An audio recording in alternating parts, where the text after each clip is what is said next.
નમસ્તે વિદ્યાર્થી મિત્રો, આજે Gita classes all in one ચેનલમાં આપનું સ્વાગત છે.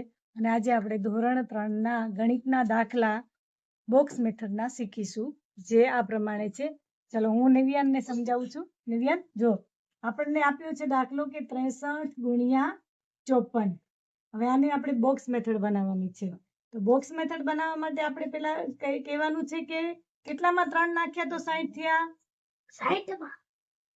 60માં 3 નાખ્યા તો કેટલા થયા? 63.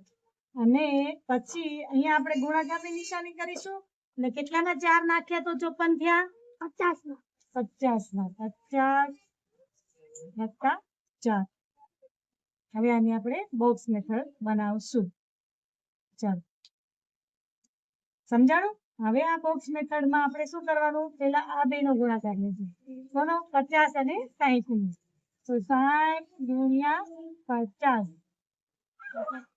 અહીંયા જ લેજો. હવે આ બેનો ગુણાકાર શું થશે?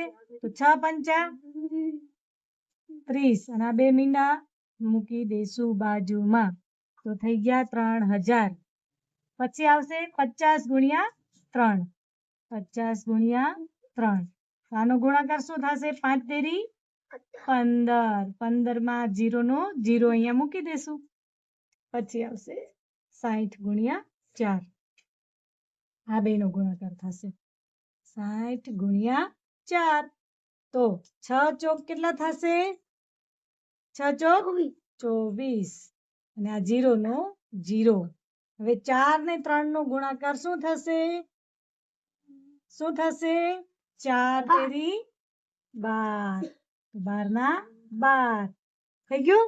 હવે આપણને જે જવાબ મળ્યા છે આ આપણા જવાબ છે. જવાબ છે એનો આપણે કરશું સરવાળો. શું કરશું? સરવાળો કેવી રીતે કરવાનો? પહેલા લેશું 3000, પછી લેશું મોટી રકમ કઈ છે એ લેશું આપણે 240. પછી એનાથી નાની 150 અને પછી નાની છે 12. તો હવે એનો સરવાળો શું થશે? 2 ના 2, 4 માં 5 નાખો તો 9 ને 1 10 નો 0 વધી 1, 1 ને 2 3 ને 1 4 ને 3 ના 3. તો આપણો જવાબ આવ્યો 3402. હવે આપણે જોવાનું છે કે આપણો જવાબ સાચો છે કે ખોટો. તો આપણે આ ગુણાકાર કરીને જોશું. તો બે રકમનો 0, 5 તેરી 15 નો 5 વધી 1, 5 6 30. 30 માં 1 નાખો તો